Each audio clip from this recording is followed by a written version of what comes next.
नमस्कार, I am Shivani Singh. So friends, कैसे हैं आप सभी? मस्त होंगे यहाँ पे। और ये फ्रेंड, जैसा आपको पता है कि हम कंटिन्यू प्रिपरेशन कर रहे हैं स्पेशल सीटेट फरवरी एग्ज़ाम 2026, ठीक है ना। और डियर फ्रेंड्स, यहाँ पे बात करते हैं typing by the way. Okay, इनको मैंने सही करना याद नहीं रहा। तो डियर फ्रेंड्स, यहाँ पर देखो हम बात करते हैं, आज का जो सेशन है बहुत ही इंपॉर्टेंट है। और सीटेट पेपर 2 SST, जी हाँ। और क्लास 6 की हिस्ट्री पहले हम कंप्लीट करेंगे, और जिसमें मैंने आपको यहाँ पर जो है 8 चैप्टर कंप्लीट करा दिए हैं। ओके, ये हमारा 9 चैप्टर है। यहाँ पर 9 ये हमारा चैप्टर है, बहुत इंपॉर्टेंट है, बहुत ज़्यादा इंपॉर्टेंट। जो 9 चैप्टर है बहुत ही ग्रेट है। नए साम्राज्य और राज्य उसका नाम है, ठीक है ना। चलिए, प्रशस्तियाँ आज हम पढ़ने वाले हैं समुद्रगुप्त के बारे में। देखो, आज हम पढ़ेंगे इस सेशन में समुद्रगुप्त के बारे में, ठीक है ना। समुद्रगुप्त के बारे में हमें इलाहाबाद में अशोक स्तंभ पर खुदे एक लंबे अभिलेख से पता चलता है। तो समुद्रगुप्त के बारे में हमें कैसे पता चलता है? इलाहाबाद में एक अशोक स्तंभ था, वहाँ पर वो खुदा गया, वहाँ पर लंबे अभिलेख से पता चलता है, ठीक है ना। इसकी रचना किसने की? समुद्रगुप्त के दरबार में कवि व मंत्री रहे हरिसेन द्वारा एक काव्य के रूप में की गई थी। तो ये पूछा जाता है कि जो समुद्रगुप्त के दरबार में समुद्रगुप्त के दरबार में समुद्रगुप्त के कवि और मंत्री कौन रहे? हरिसेन रहे, याद रखें, ठीक है ना। यहाँ से क्वेश्चन बनेगा बिल्कुल SST में, तो आप ध्यान दें। ओके, यह एक विशेष किस्म का अभिलेख है जिसे प्रशस्ति कहते हैं। यह एक संस्कृत शब्द है। देखो, प्रशस्ति को क्या कहा जाता है? संस्कृत। प्रशस्ति को क्या कहा जाता है? प्रशस्ति एक संस्कृत शब्द है, ठीक है ना, जिसका अर्थ होता है क्या? प्रशंसा करना। जिसका अर्थ क्या होता है? प्रशंसा करना। तो देखो, आज का जो हमारा चैप्टर है, चैप्टर 9 है। देखो यहाँ पे सीटेट पेपर 2 SST में, ठीक है ना, और क्लास 6 हिस्ट्री, और इसमें जो है हम बात करते हैं चैप्टर 9 है नए साम्राज्य और राज्य। इसका चैप्टर का नाम है, बहुत ही इंपॉर्टेंट ग्रेट यहाँ पे सेशन है, वो हम करने वाले हैं, ठीक है ना। तो डियर फ्रेंड्स, यहाँ पर देखो हम पढ़ रहे हैं आज समुद्रगुप्त के बारे में। तो सबसे पहले तो ये पता होना चाहिए इस समुद्रगुप्त के बारे में हमें कहाँ से पता चलता है। इलाहाबाद में एक अशोक स्तंभ पर खुदा एक लंबा अभिलेख था, वहीं से हमें प्राप्त चलता है समुद्रगुप्त के बारे में। अच्छा, इनकी रचना किसने की? समुद्रगुप्त की। तो इनकी रचना किसने की? हरिसेन ने। देखो, रचना भी हरिसेन ने की, और इनके कवि और मंत्री भी कौन रहे? हरिसेन रहे, ठीक है ना। यह एक विशेष किस्म का अभिलेख है समुद्रगुप्त का, जिसे प्रशस्ति कहा जाता है। और प्रशस्ति को प्रशस्ति क्या है? एक संस्कृत का शब्द है, और इसे हिंदी में जिसका अर्थ क्या होता है? प्रशंसा होता है, ठीक है ना, प्रशंसा करना। ओके, तो आइए यहाँ पर अभी देखते हैं डियर फ्रेंड्स, अभी हम बात करेंगे समुद्रगुप्त की प्रशस्तियों के बारे में। समुद्रगुप्त की प्रशस्ति, कवि ने इसमें राजा की एक योद्धा, युद्धों को जीतने वाले राजा, विद्वान तथा एक उत्कृष्ट कवि के रूप में भरपूर प्रशंसा की है। यहाँ तक कि उसे ईश्वर के बराबर बताया गया है। प्रशस्ति में लंबे लंबे वाक्य दिए गए हैं, यहाँ वैसे ही एक वाक्य का अंश दिया गया है। तो अभी देखो समुद्रगुप्त की प्रशस्ति, समुद्रगुप्त के बारे में देखो क्या क्या बताया गया है। कवि ने इसमें देखो, कवि ने समुद्रगुप्त के बारे में समुद्रगुप्त के बारे में कवि ने कहा समुद्रगुप्त को वो एक योद्धा थे, युद्धों को जीतने वाले राजा थे, वो विद्वान थे, उत्कृष्ट कवि के रूप में भरपूर प्रशंसा की गई है समुद्रगुप्त के बारे में। यहाँ तक कि उसे ईश्वर के बराबर बताया गया है। देखो भैया, समुद्रगुप्त को ईश्वर के बराबर तक बताया गया है, ठीक है ना। प्रशस्ति में लंबे लंबे वाक्य दिए गए हैं, यहाँ वैसे ही एक वाक्य का अंश दिया गया है। ओके, चलिए अब यहाँ पर हम बात करेंगे योद्धा समुद्रगुप्त, जिनका शरीर युद्ध मैदान में कुठारों, कुल्हाड़ियों, तीरों, भालों और बर्छों, तलवारों, लोहे की गदाओं, नुकीले तीरों तथा अन्य सैकड़ों हथियारों से लगे घाव के दाग से भरे होने के कारण अत्यंत सुंदर दिखता है। अब आप कहेंगे कि यहाँ पर जो है इतना जख्मी टाइप्स का हो रहा है, तो वो कैसे? जी हाँ, आप देखो, जो योद्धा होगा तो ऐसे थोड़ा ही ना कि वो बिल्कुल कोमल उसकी पर्सनैलिटी होगी, शरीर उसका कोमल होगा, त्वचा कोमल होगी, नहीं भैया। जो योद्धा होगा उसके शरीर पर घाव, ठीक है ना, सारी चीजें होगी। तो अब देखो, युद्ध करता था, मैदान में लड़ता था, तो भाले भी लगे हैं उसको, तीर भी लगे हैं, कुठार कुल्हाड़े भी लगे हैं, लोहे की गदा, नुकीले तीर भी लगे हैं, सैकड़ों हथियारों से लगे घाव के दाग से भरे होने के कारण योद्धा समुद्रगुप्त अत्यंत सुंदर दिखता है। ओके, चलिए अभी बात करेंगे, देखो हरिसेन वही है जिसने समुद्रगुप्त की रचना की, ठीक है ना, और जो उसके दरबारी कवि और मंत्री रहे। हरिसेन 4 विभिन्न प्रकार के राजा और उनके प्रति समुद्रगुप्त की नीतियों का वर्णन करते हैं। अभी हरिसेन ने देखो हरिसेन यहाँ पर जो है समुद्रगुप्त के बारे में किस तरह चर्चा कर रहे हैं। पहले फर्स्ट मानचित्र में हरे रंग का क्षेत्र, ये जो हरे रंग का क्षेत्र है ये आर्यवर्तों को उन 9 शासकों का है जिन्हें समुद्रगुप्त ने हराकर उनके राज्यों को अपने साम्राज्य में मिला लिया था। क्वेश्चन यहाँ से बनता है स्टेटमेंट के थ्रू कि हरिसेन 4 विभिन्न प्रकार के राजा और उनके प्रति समुद्रगुप्त की नीतियों का वर्णन करता है, तो आप यहाँ पे स्पष्ट इसका आंसर दें। ओके, इस तरह मानचित्र 1 में क्या कहा गया है, मानचित्र 2 में क्या कहा गया है, मानचित्र 3 में क्या कहा गया है, हम ये पढ़ने वाले हैं। तो मानचित्र 1 में देखो ये जो आपको हरा हरा सा यहाँ पे कलर दिख रहा है ना, ठीक है ना, तो यहाँ पर 9 शासक हुए और इस रंग का क्षेत्र आर्यवर्त के उन 9 शासकों को हराया समुद्रगुप्त ने, और फिर यहाँ पर इन्होंने क्या किया, अपना साम्राज्य किया। ठीक है ना, इतनी चीजें क्लियर है। चलो अब पढ़ने वाले हम इसके बाद दूसरा मानचित्र। इसके बाद दक्षिणापथ के 12 शासक आते हैं। इसके बाद दक्षिणापथ के 12 शासक ही आते हैं, 1 2 3 4 5 6 7 8 9, ठीक है ना, और यहाँ पर और भी है। तो 12 शासक आते हैं, इनमें से कुछ की राजधानियों को दिखाने के लिए मानचित्र पर लाल बिंदु दिए गए। सिर्फ यहाँ पर देखो, यहाँ पर जो है ये पूरा एरिया आता है मान लो, ठीक है ना, दक्षिण वाला पूरा एरिया, और ये जो रेड कलर में दिखाया गया है ये यहाँ पर मानचित्र पर लाल बिंदु दिए गए हैं इनकी राजधानी को दर्शाने के लिए। जो ये 12 शासक आते हैं इसमें देखो, इसमें दक्षिणापथ, ये दक्षिण वाला ये तो हिस्सा है, ठीक है ना, तो दक्षिणापथ के 12 शासक इसमें आते हैं, और इसमें यहाँ पर समुद्रगुप्त मौर्य ने 12 शासकों को हराया, और यहाँ पर फिर देखो इसने यहाँ पर क्या किया, अपना साम्राज्य किया। यही बात है, समुद्रगुप्त के सामने समर्पण किया था, समुद्रगुप्त उन्हें फिर से शासन करने की अनुमति दे दी। अब देखो यहाँ पर समुद्रगुप्त ने 12 शासक हराए, 12 शासक हराकर, ठीक है ना, दक्षिणापथ में 12 शासक हराए, 12 शासक हराकर फिर से उन्हें उनका राज्य सौंपने को कहा। बस ये कहा कि आप हमें कर देते रहना, ठीक है ना। चलिए आगे देखो, थर्ड देखने वाले हैं। पड़ोसी देशों का आंतरिक घेरा बैंगनी रंग से रंगा गया है। यहाँ पे देखो ये जो बैंगनी रंग से रंगा गया है ये पड़ोसी क्या है, यहाँ पर देशों का आंतरिक घेरा ये बैंगनी रंग से रंगा है, जिसमें असम है, तटीय बंगाल, नेपाल, ओके, उत्तर पश्चिम के कई गणिया संगाते हैं। ये समुद्रगुप्त के लिए उपहार लाते थे, उनकी आज्ञाओं का पालन करते थे तथा उनके दरबार में उपस्थित हुआ करते थे। तो समुद्रगुप्त के बारे में हरिसेन ने यहाँ पर देखो 4 बातें बताई है। 3 बातें हमने पढ़ी है, बहुत इंपॉर्टेंट है। पहले मानचित्र में क्या कहा गया है, दूसरे मानचित्र में क्या दिखाया गया है, देन यहाँ पे तीसरे मानचित्र में क्या दिखाया गया है, किसके बारे में दिखाया गया है, ठीक है ना, ये सारी चीजें याद रखिए। तीसरे मानचित्र में पड़ोसी देशों का आंतरिक घेरा बैंगनी रंग से रंगा, इसमें दिखाया गया, इसमें असम, तटीय बंगाल, नेपाल, उत्तर पश्चिम के कई गण संघ आते थे, ठीक है ना। तो ये क्या करते थे, समुद्रगुप्त के लिए उपहार लाते थे, उनकी आज्ञाओं का पालन करते थे तथा उनके दरबार में उपस्थित हुआ करते थे।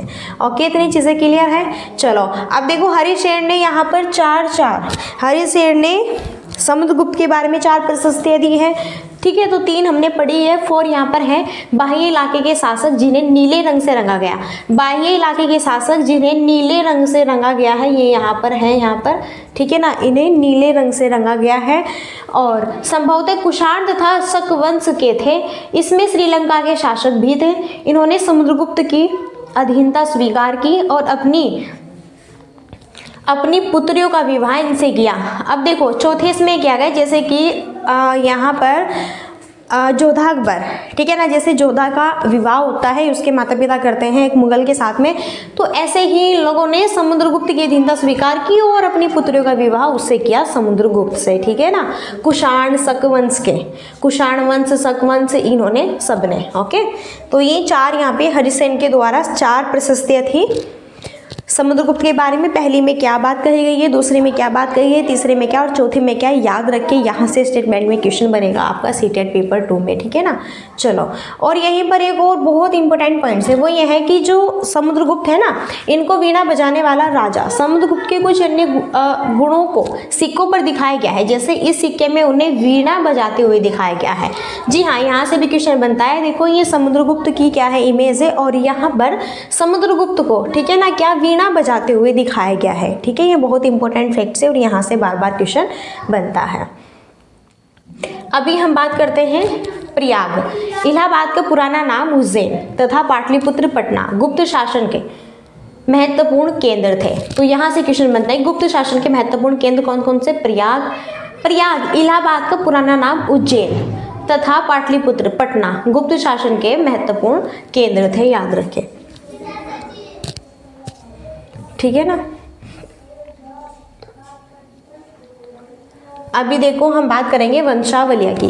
वंशावली, वंश किसे कहते हैं? वंश यही कि पहले आपके दादाजी हुए, फिर आपके पापा हुए, बाप पापा बनेंगे, फिर आपके बच्चे बड़े हो जाएंगे, उनकी शादी होगी, फिर जो है उनके बच्चे होंगे, फिर ऐसे ऐसे, ठीक है ना, इस तरह ही वंश चलता रहता है। ये कहलाती है वंशावलियाँ। अधिकांश प्रशस्तियाँ शासकों के पूर्वजों के बारे में भी बताती है।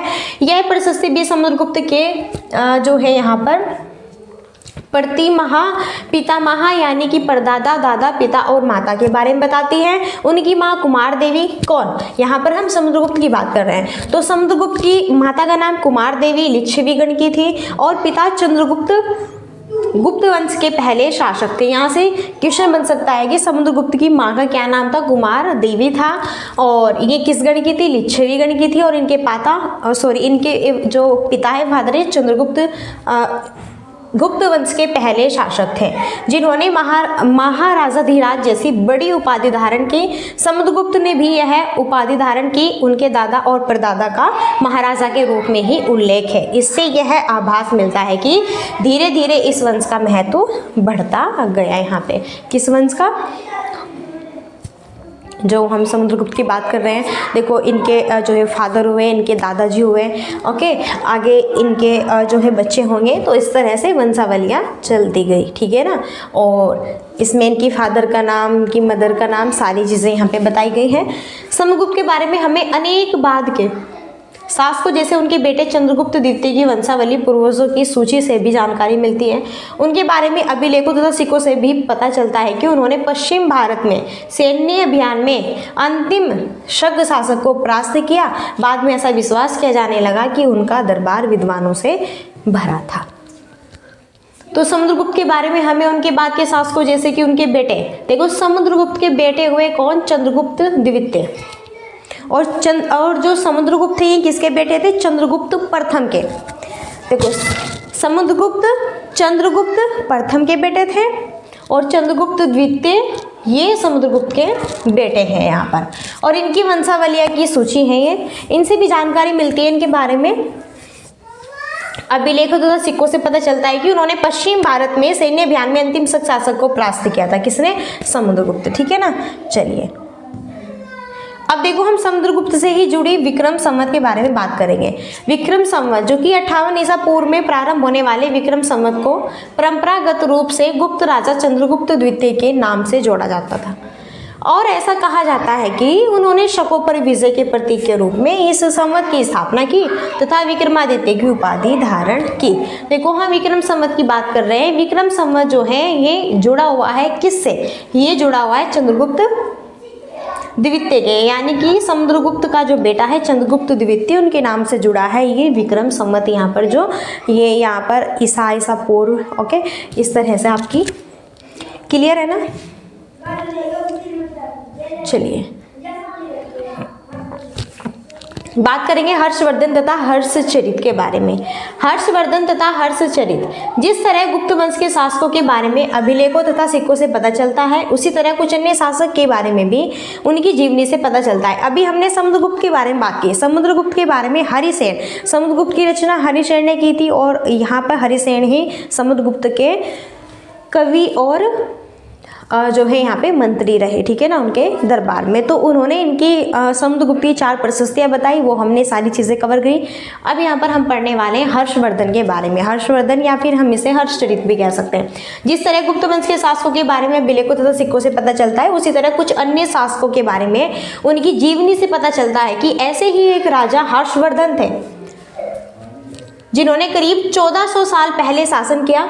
उनके दरबारी कवि बाणभट्ट ने संस्कृत में उनकी जीवनी हर्षचरित लिखी। इसमें हर्षवर्धन की वंशावलियाँ देते हुए उनके जो राजा हुए, राजा बनने तक का वर्णन है। चीनी तीर्थयात्री ह्वेनसांग काफ़ी समय के लिए हर्ष के दरबार में रहे। उन्होंने वहाँ जो कुछ देखा उसका विस्तृत विवरण दिया है।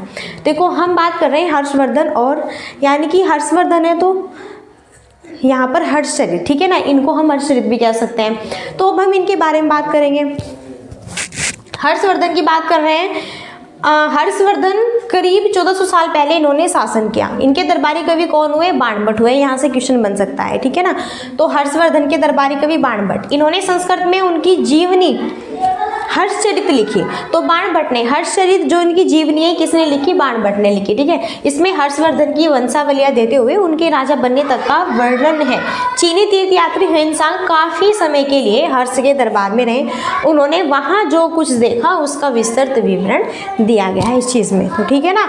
तो हर्षवर्धन के बारे में हमने चर्चा की। यहाँ पर आपको इसकी तारीख याद रखना है कि कब से कब कितने साल पहले इन्होंने शासन किया, ठीक है ना। इनके दरबारी कवि कौन हुए, इनकी जीवनी किसने लिखी, कौन से थी, हर्षचरित, ये सारी चीज़ें।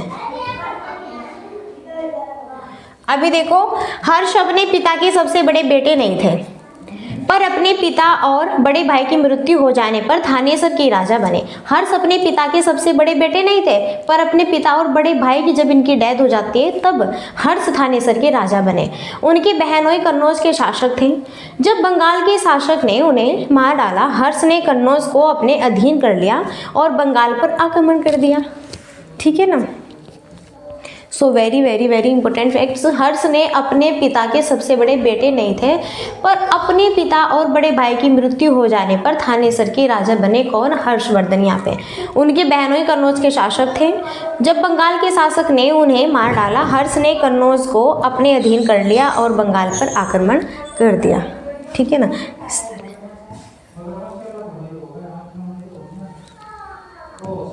मगध तथा संभवतः बंगाल को भी जीतकर उन्हें पूर्व में जितनी सफलता मिली थी उनकी सफलता अन्य जगहों पर नहीं मिली। जब उन्होंने नर्मदा नदी को पार कर दक्कन की ओर आगे बढ़ने की कोशिश की, तब चालुक्य नरेश पुलकेशन द्वितीय ने उन्हें रोक दिया, ठीक है ना। किसको? हर्षवर्धन को। चलिए, तो यहाँ पर हमने समुद्रगुप्त के बारे में पढ़ा और हर्षवर्धन के बारे में पढ़ा। बाकी का जो ये यहाँ पे पल्लव, चालुक्य और पुलकेशन द्वितीय इनकी प्रशस्तियाँ है, ये हम कल के सेशन में करने वाले हैं, ठीक है ना। क्योंकि थोड़ा थोड़ा पढ़ेंगे तो आपको भी समझ आएगा। अगर हम सारी चीज़ें एक चीज़ में करा देंगे तो फिर आप भी कन्फ्यूज़न होंगे और आप बोरिंग भी फील करेंगे, ठीक है ना। तो अगर हम बात करें यहाँ पे पल्लव, चालुक्य और पुलकेशन द्वितीय की प्रशस्तियों के बारे में, इनके बारे में हम कल पढ़ने वाले हैं, ठीक है ना। आज के सेशन में हमने समुद्रगुप्त के बारे में चर्चा की। एक बार से मैं फिर से रिपीट करा दे रही हूँ आपको। चलिए देखो, आज के सेशन में हमने समुद्रगुप्त के बारे में बात की है। इनके अभिलेखों के बारे में हमें इलाहाबाद में अशोक स्तंभ से पता चलता है और इनकी रचना समुद्रगुप्त ने की थी। और समुद्रगुप्त के दरबार में कवि व मंत्री हरिसेन के द्वारा इनकी रचना हरिसेन ने की थी और हरिसेन ही कवि और मंत्री रहे यहाँ पर किसके? समुद्रगुप्त के, ठीक है ना। जिसे प्रशस्ति कहते हैं, यह एक संस्कृत का शब्द है जिसका अर्थ क्या होता है? प्रशंसा करना होता है। फिर हमने समुद्रगुप्त की प्रशस्तियाँ पढ़ी। यहाँ पर हमने देखा इनके बारे में काफ़ी अच्छा बताया गया है। और यहाँ पर जो कवि है हरिसेन, उन्होंने क्या बताया है इनके बारे में कि इसको ईश्वर के बराबर माना गया है, युद्धों को जीतने वाला राजा माना गया है, उत्कृष्ट जो है एक योद्धा माना गया है। ये कवि ने इनके बारे में लंबे लंबे यहाँ पर वाक्य बताए हैं। फिर समुद्रगुप्त के बारे में यहाँ पर इनकी पर्सनैलिटी के बारे में बताया गया है। इनका शरीर ऐसा था, यहाँ पे तलवारें, भाले, कुठारे, कुल्हाड़ी, तीरों, इन सब से जो है घाव के दाग से भरा था, लेकिन फिर भी अत्यंत सुंदर दिखता था, ठीक है ना। फिर यहाँ पर जो है हरिसेन, जो कि यहाँ पर इनके क्या थे? कवि थे, ठीक है ना। तो इन्होंने 4 विभिन्न प्रकार के यहाँ पर जो है इनके बारे में नीतियाँ दी है। ओके, मानचित्र के पहले में हरे रंग में दर्शाया गया है, इन्होंने 9 शासकों को हराया था और फिर यहाँ पर अपने इस साम्राज्य को अपने साम्राज्य में मिला लिया। फिर दूसरे में दक्षिण के क्षेत्रों को दिखाया गया है। फिर 12 शासकों को इन्होंने हराया था, जिसमें लाल बिंदु पर जो है इनकी राजधानी को दर्शाया गया है। यहाँ पर समुद्रगुप्त ने फिर से इन्हें इनकी जो यहाँ पर इनका जो साम्राज्य था उनको लौटा दिया, ठीक है, इनको ही लौटा दिया कि लो भाई, लेकिन बस इनसे कर वसूलने लगे हैं फिर, तो थर्ड में कही गई है बातें यहाँ पे पड़ोसी देशों का आंतरिक घेरा जो बैंगनी से रंगा हुआ है, इसमें असम तटीय बंगाल नेपाल उत्तर पश्चिम के कई गणिया संगातित है, ये सारी चीजें, ठीक है ना। फिर हमने 4 यहाँ पे देखा बाह्य इलाके के शासक जिन्हें नीले रंग से रंगा गया है, इसमें कुषाण संकवंश आते थे, श्रीलंका के शासक भी थे और समुद्रगुप्त अधीनता स्वीकार की और यहाँ पर इन्होंने अपनी पुत्रों का विवाह ही समुद्रगुप्त से कर लिया। तो 4 प्रशस्तियाँ दी गई है, यहाँ पे याद रखना वीणा बजाते हुए भी समुद्रगुप्त को दिखाया गया है, बहुत इंपॉर्टेंट है। फिर हमने इनके वंशावलियों के बारे में बात की है, ठीक है। सो आई होप चीज़ें क्लियर हो गई होगी, देन समझ में आ गया होगा। अगर कोई डाउट से कोई इशूज़ है सो प्लीज़ आप मुझे बता सकते हैं, ओके। सो चलिए फिर फ्रेंड्स, अब यहीं पर हम अपनी वाणी को देते हैं विराम और मिलते हैं नेक्स्ट सेशन में, और तब तक के लिए so thanks for watching, keep study and bye bye, take care, जय हिंद जय भारत, नमस्कार।